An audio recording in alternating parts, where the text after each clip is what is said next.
Angin laut Mediterania berhembus keras ketika seorang anak lelaki berdiri di tepi pantai Pulau Lesbos, memandangi cakrawala Sioliola laut memanggil namanya. Namanya Khairuddin. Dunia kelak mengenalnya sebagai Khairuddin Barbarossa, laksamana legendaris yang ditakuti armada Eropa dan diluelukan sebagai pelindung oleh banyak kaum muslim di pesisir Afrika Utara. Namun saat itu, ia hanyalah putra seorang pembuat tembikar sederhana, tanpa menyadari bahwa takdirnya akan mengubah peta kekuasaan Laut Tengah. Khairuddin tumbuh bersama saudaranya, Oru, seorang pemuda pemberani yang lebih dulu mencicipi kerasnya ombak dan pedangnya dunia.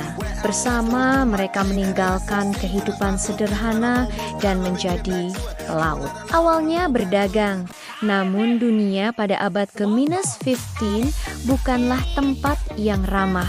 Laut dipenuhi bajak laut, tentara salib, dan kapal-kapal perang yang saling berebut dominasi. Ketika Oru tertangkap oleh Satria Este, Yohanes dan diperbudak, Khairuddin bersumpah bahwa ia tidak akan lagi menjadi korban sejarah. Ia akan menuliskannya sendiri dengan darah dan baja. Setelah Oru berhasil bebas, keduanya berlayar bersama, bukan lagi sekadar pedagang, tetapi pejuang laut. Di pesisir Aljazair, mereka melihat penderitaan kaum Muslim dan Yahudi yang terusir dari Spanyol setelah jatuhnya Granada. Mereka mengangkut pengungsi, menyelamatkan ribuan jiwa dari penindasan. Bagi sebagian orang Eropa, mereka adalah perompak kejam. Namun bagi banyak rakyat tertindas, mereka adalah penyelamat. Disinilah nama Barbarossa lahir, si janggut merah, julukan yang diberikan oleh musuh-musuhnya yang gemetar menyebut namanya. Ketika Oru gugur dalam pertempuran melawan pasukan Spanyol, dunia Khairuddin runtuh. Ia kehilangan saudara, mentor, sekaligus separuh jiwanya. Namun kesedihan itu berubah menjadi api yang membakar semangatnya.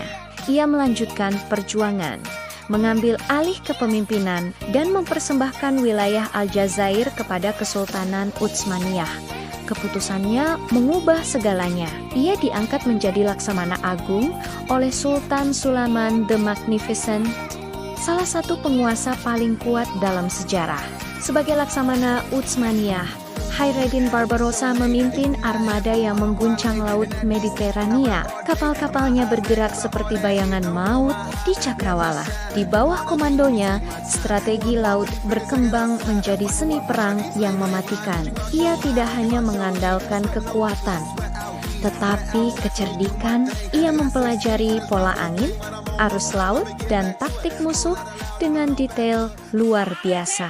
Dalam pertempuran Preveza tahun 1538, ia menghadapi Liga Suci yang dipimpin oleh laksamana terkenal Eropa, Andrea Dorian. Armada Liga Suci jauh lebih besar, tetapi Barbarossa memanfaatkan posisi, manuver cepat, dan keberanian anak buahnya. Hasilnya mengejutkan dunia. Kemenangan telak bagi Utsmaniyah menjadikan Mediterania hampir sepenuhnya berada di bawah pengaruh mereka selama beberapa dekade. Namun, kisahnya bukan hanya tentang perang. Di balik reputasi mengerikannya, ada sisi lain dari Barbarossa. Ia dikenal sebagai pemimpin yang peduli pada awak kapalnya. Ia berbagi rampasan secara adil, menghormati ulama dan cendekiawan, serta membangun masjid dan fasilitas publik di wilayah yang ia kuasai. Ia bukan sekadar penakluk, ia adalah administrator yang cerdas dan simbol kebangkitan maritim dunia Islam. Meski begitu, bayangan darah dan konflik selalu mengikuti langkahnya. Banyak kota pesisir Eropa mengenangnya sebagai mimpi buruk. Anak-anak ditakut-takuti dengan namanya. Tetapi dalam dunia yang dipenuhi perebutan kekuasaan brutal, ia hanyalah pemain besar dalam papan catur sejarah yang kejam.